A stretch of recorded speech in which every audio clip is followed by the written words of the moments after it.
afternoon and welcome to SuperScreen News at 12. I am Olamide Onwuka.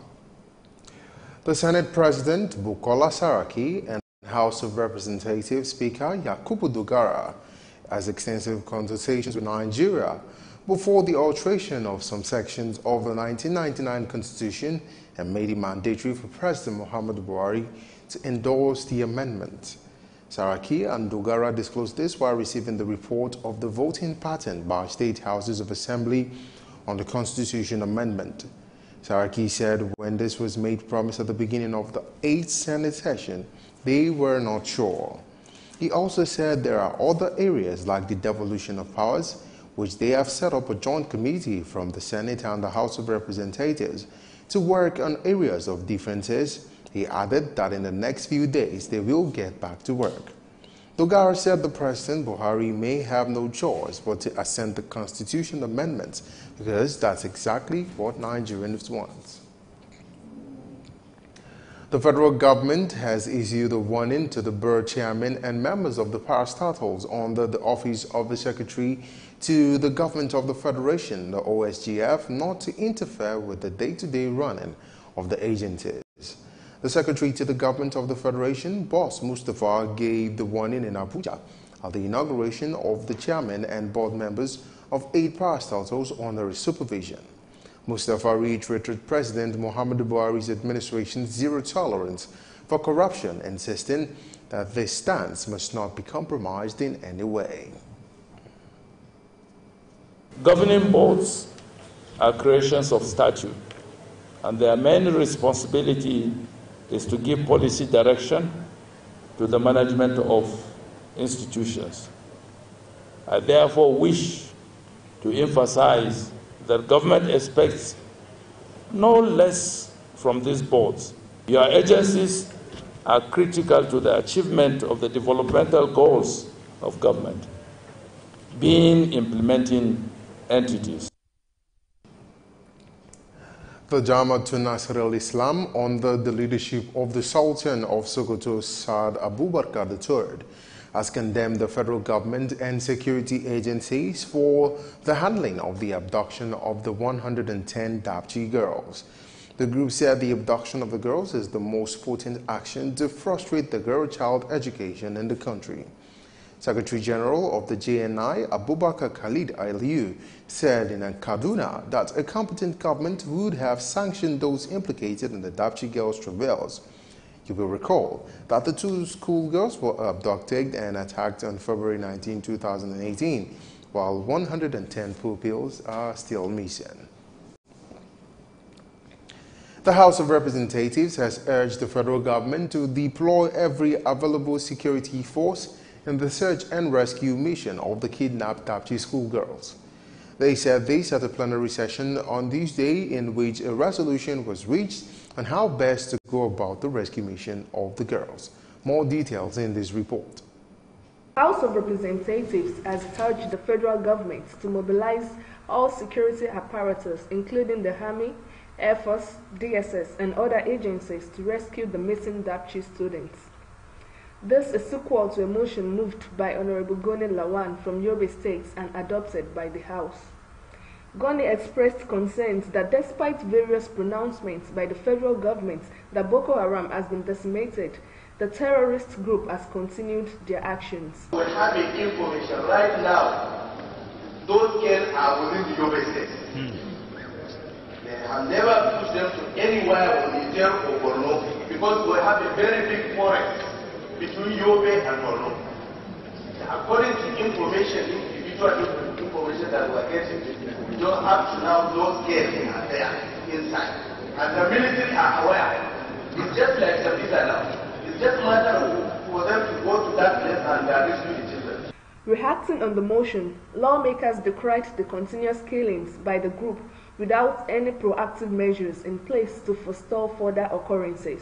The coordination between the security agencies is a given, but the citizenry, Mr. Speaker, that is where us as members of parliament who are engaged in our constituents must come in, that we must engage with them, assessing the true state of this war, assessing the true strength of Boko Haram, assessing the true strength of the associated Boko Haram and tell our constituents, increase the awareness with the Nigerian police, because the job of the military is to secure the territorial integrity of the state and hand over to the police, so that the police can be alive to their responsibilities.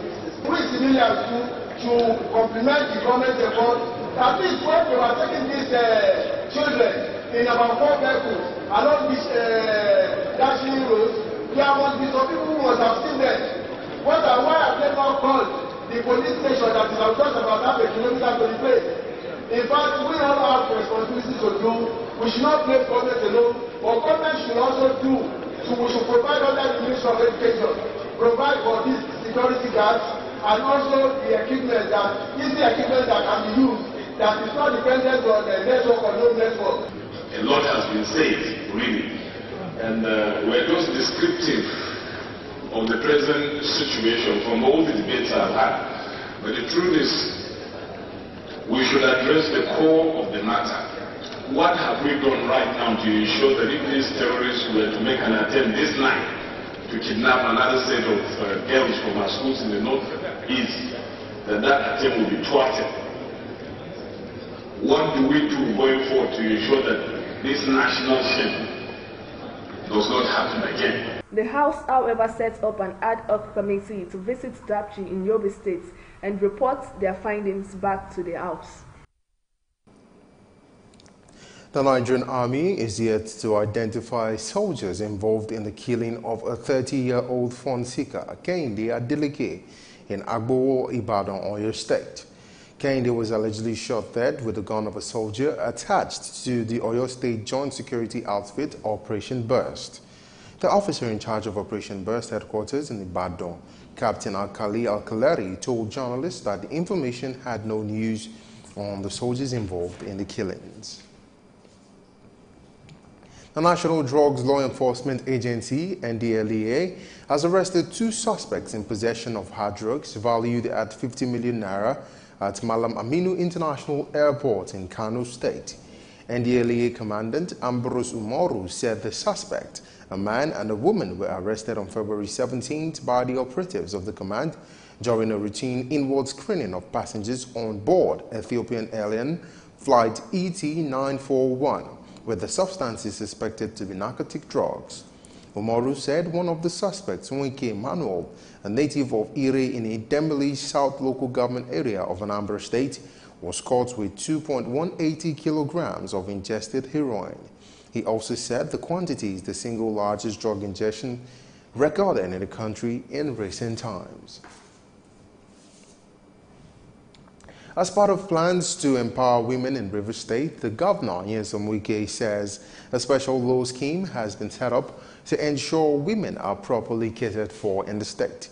Wike made this known when a group of women from Ogba Igbema local government area visited him at the government house in Port Harcourt. Thousands of women from Ogba Igbema local government area of Rivers State, led by Grace Akoloku, commended Governor Nyesom Wike for the launch of the new empowerment initiative and for enhancing security in the area. Spokesperson of the women, Akoloku, also thanked the governor for his gestures and called for water processing plants and more empowerment initiatives for the women in the area. To appreciate Your Excellency and government for the timely intervention in arresting the very troubling security challenges that plagued our local government for more than 8 years and the subsequent restoration of peace. Reacting, Wike urged the women to ensure that they take up a habit of investing funds from the scheme into the small and medium-scale enterprise, thus uplifting their living conditions. We need people to be alive for us to provide projects. If people are not alive, what are we doing projects for? Do we do projects for the dead? And let me assure of you, we will not relent. We will continue to do whatever we are supposed to do to make your life be meaningful. Wike commended security agencies in the state and assured his administration will continue to work towards improvement of peace and economic stability in the state. The security agencies in the state have done well in terms of making sure there is peace in Onega. The only place where I quarrel with security agencies is that they should move their hand in rigging election. That is where I have always quarreled with them, and I'll continue to quarrel with them. The governor also urged the Independent National Electoral Commission, INEC, and security agencies to ensure credible conduct of the 2019 general elections.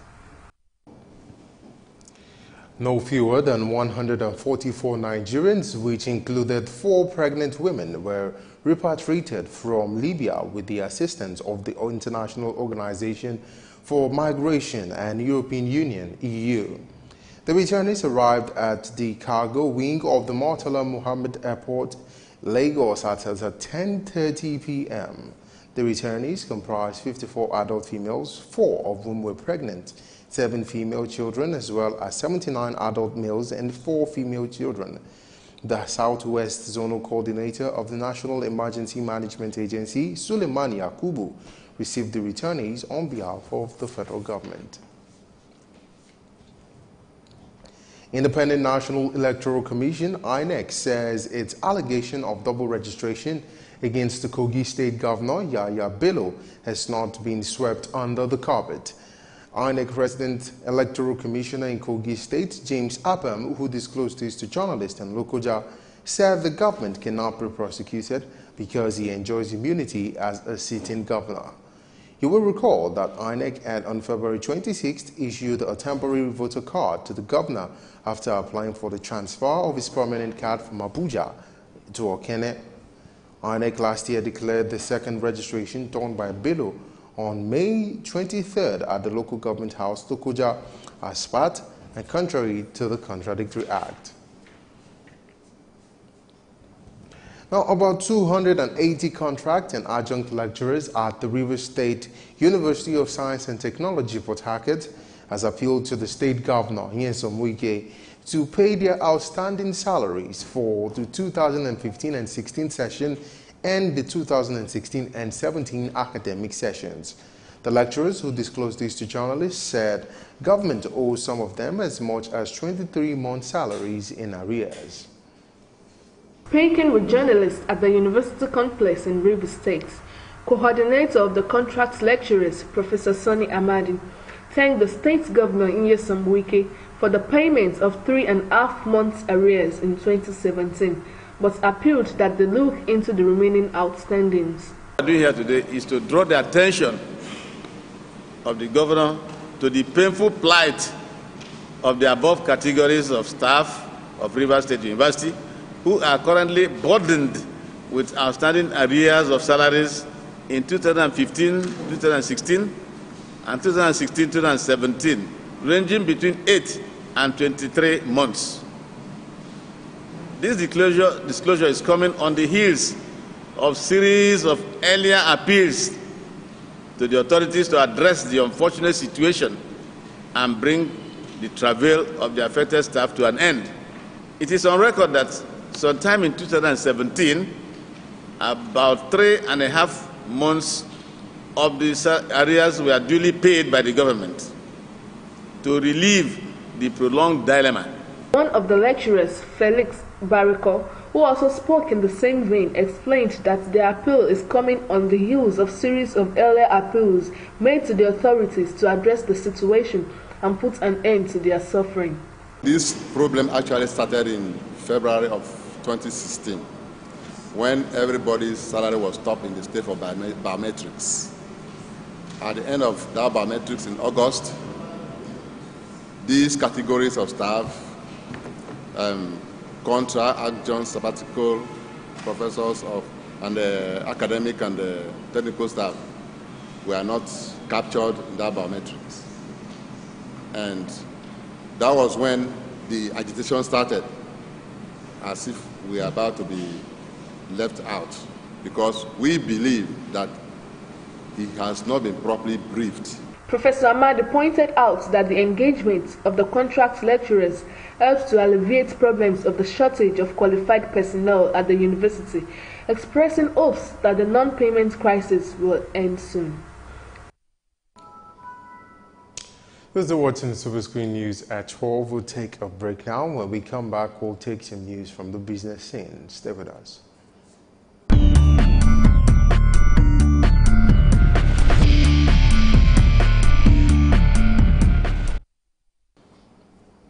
Welcome back. And on the business scene, the federal government says it will prosecute tax evaders who fail to take advantage of the amnesty program provided by the Voluntary Assets Income Declaration Scheme to regularize their tax profiles. The Minister of Finance, Kemi Adeosun, disclosed this at a VAIDS Stakeholder Symposium held in Kaduna State. In attendance of the program were Kaduna State Governor Nasir El-Rufai, the Accountant General of the Federation, Idris Ahmed, and Executive Chairman, Federal Inland Revenue Service, Babatunde Fowler, amongst others. According to a statement by the Minister of Finance, Media Advisor Oluyinka Akindude, the federal government would adhere to the confidentiality clause in the automatic exchange of financial account information in tax matters. The Nigerian National Petroleum Corporation, NNPC, says the remaining aspects of the Petroleum Industry Bill will be passed before the end of June this year. The corporation said this was based on the assurance it had received from the National Assembly that the remaining parts of the Omnibus PIB, which was split into 4 different aspects, would be passed before the end of the second quarter. You will recall that the 4 parts of the bill, only the Petroleum Industry Governance Bill has been passed by the National Assembly and is waiting assent of the President. The Petroleum Fiscal Bill, Petroleum Administration Bill, and the Petroleum Host Community Bill are all awaiting legislative deliberations and considerations.